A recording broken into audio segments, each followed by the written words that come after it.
years ago, I was hanging out with some friends. Shout out Matt Connor from Frenzy, his wife Beth, and then Brandon Jones, home brewer, and his wife Julie.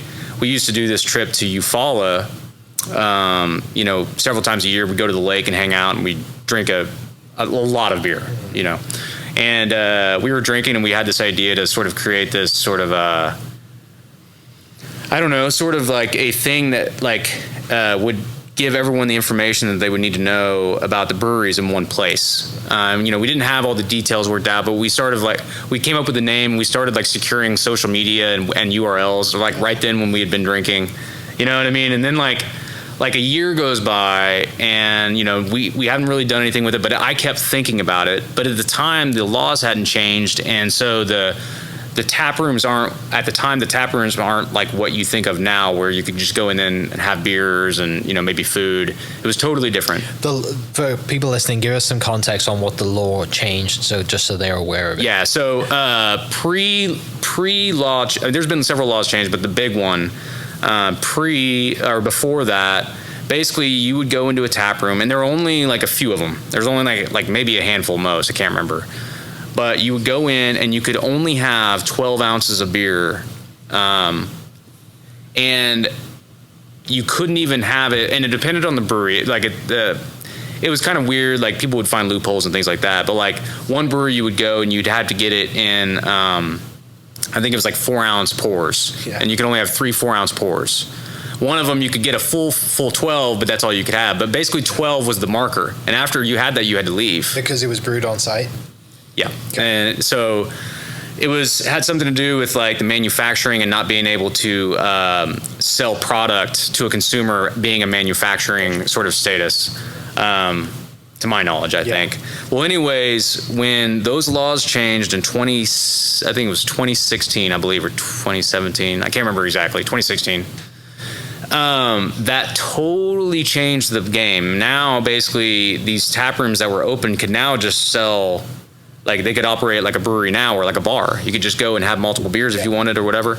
And then, so not only did that open the doors for the breweries that were open, but now you saw all these other breweries starting to open or breweries and planning and things like that, because now it was actually, you could make money owning a brewery. Before, you had to distribute, and that was the only way you could make money. Now you could distribute and make taproom revenue.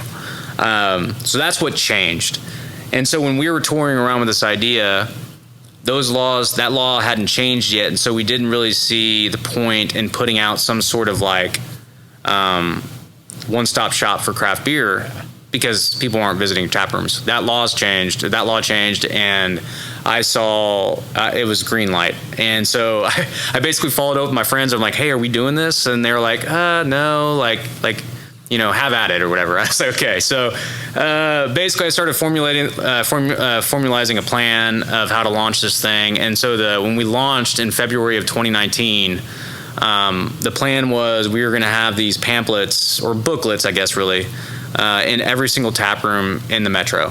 And that pamphlet, the booklet was going to give you, the brewery, where it's at, its hours, if kids could come, if you could have dogs, did they sell food, could you bring food in, all the FAQ stuff that you would want to know as a patron.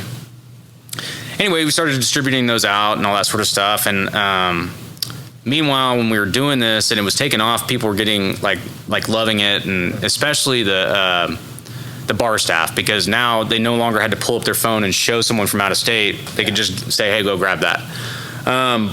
But I think all along I wanted it to be an app eventually. I just didn't have the capital to be able to do it up front. So we gave it a few years, and shout out Josh Delosier. He approached us and was like, hey, I don't know if you guys ever want to do an app, but basically I've built it and here it is. Shout out to Josh. Yeah, I mean, talk about a sales pitch. I mean, the guy shows up, he had built BeerHop, the app, based on the pamphlet or the booklet or whatever, and I mean, I was like, wow, like, he didn't have to say like it would look like this. He basically, I was able to use it right then and there. And so we talked and we brought him in as a partner. And so he's been partnered with us, and he's awesome. He's our developer and my right-hand guy. And So good. he produces the podcast and does a hell of a job with it. And so, yeah, kind of like in about a 5-year period, we kind of went from supplying all these breweries with these cool physical booklets that had all this information and fun little games to do in them to keep people, entertained, to like a full-fledged app. And it's pretty cool, man. And now it encompasses the whole state now, so it's not just the metro. So all the breweries in Tulsa, all the rural breweries, all that sort of stuff. How many breweries is that? I think we're at like 78, 79 or something like that in the state.